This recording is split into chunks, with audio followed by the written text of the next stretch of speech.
ரீசெண்டா ரவி மோகன் ஆர்த்தி இவங்களுடைய விவாகரத்து பிரச்சனை தான் மிகப்பெரிய பேசு பொருளா பேசிட்டு வர்றாங்க.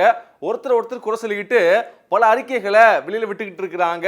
அவங்க சொந்த பிரச்சனையை அவங்களே பேசி முடிக்காம ஏன் இப்படி சோஷியல் மீடியால கொண்டு வந்து இவ்வளோ பிரச்சனை பண்ணிக்கிட்டு இருக்காங்க அப்படின்னு நிறைய பேர் பேசிக்கிட்டு இருக்கிறாங்க. அப்படிப்பட்ட இந்த சூழல்ல ஒரு பக்கம் இவங்க பிரச்சனை பயங்கரமா போய்கிட்டு இருந்துச்சுன்னா, இன்னொரு பக்கம் பாத்தீங்கன்னா இதுக்கு காரணமா ஒருவேளை இவங்க தான் இருப்பாங்களோ அப்படின்னு பார்க்கப்படுற கெனிஷாவும் தன்னுடைய பங்குக்கு சோஷியல் மீடியால ஏகப்பட்ட போஸ்ட் எல்லாம் போட்டுக்கிட்டு இருக்கிறாங்க. அது ஒரு மிகப்பெரிய பரபரப்பை கிளப்பிக்கிட்டு இருக்கு.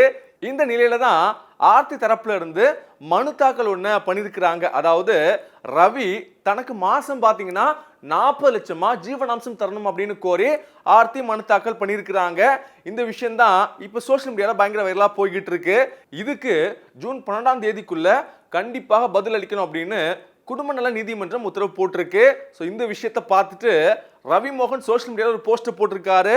நியூஸ் கம்மிங் அப்படின்னு பண்ணியிருக்கிறாரு. என்ன போட போறாரு, என்ன அறிக்கை அப்படின்னு வெயிட் பண்ணி தான் பார்க்கணும்.